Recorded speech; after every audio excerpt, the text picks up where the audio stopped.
às irmãs que nos acompanham aqui no Grupo São Jerônimo. Hoje nós celebramos o 7º dia da oitava de Natal, dia 31 de dezembro, e celebramos o último dia do ano civil, momento oportuno para olharmos nossa vida, o ano que nós passamos, as escolhas que fizemos e o que precisamos mudar. Dia de novos propósitos, de nos animarmos para a vida e para o ano novo que vai chegar. Hoje a liturgia nos traz, na primeira leitura, um texto da primeira carta de João, capítulo 2, versículos 18 a 21, e no Evangelho, o texto do quarto Evangelho, capítulo 1, versículos 1 a 18. A primeira carta de João fala de alguns anticristos que estavam presentes na comunidade, que eram pessoas que não viviam tão bem a fé e atrapalhavam outras pessoas da comunidade. A primeira carta de João, identifica esses anticristos como aqueles que negavam a encarnação de Jesus, que negavam que Jesus era o Filho de Deus, que negavam o Pai e o Filho. E isso a gente encontra no capítulo 2, versículos 18 e versículo 22, capítulo 4, versículos 2 e 3, e no capítulo 5, versículo 5.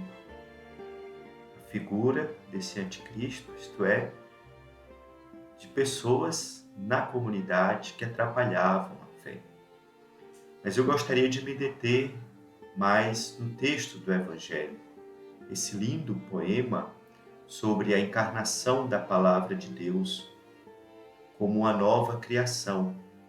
Inclusive, o evangelista João começa com as mesmas palavras do texto do livro de Gênesis.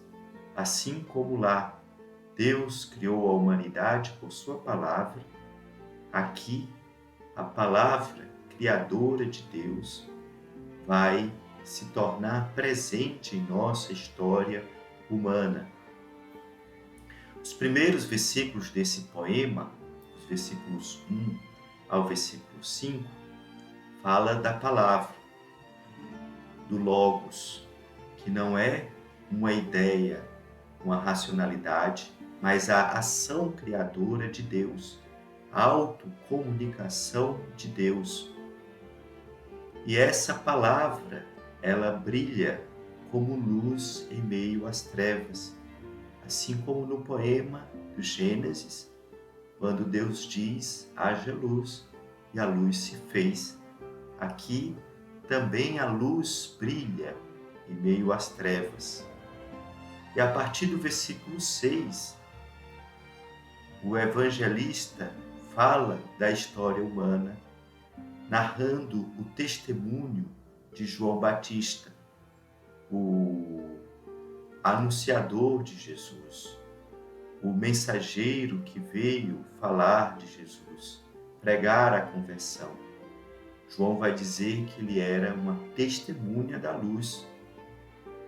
E ainda assim, alguns rejeitaram essa luz anunciada por João Batista. E, no entanto, quem acolheu essa luz se tornou filho de Deus. Essa luz brilhou nas trevas. E quem acredita nessa luz se torna filho de Deus, conforme o Evangelho de João.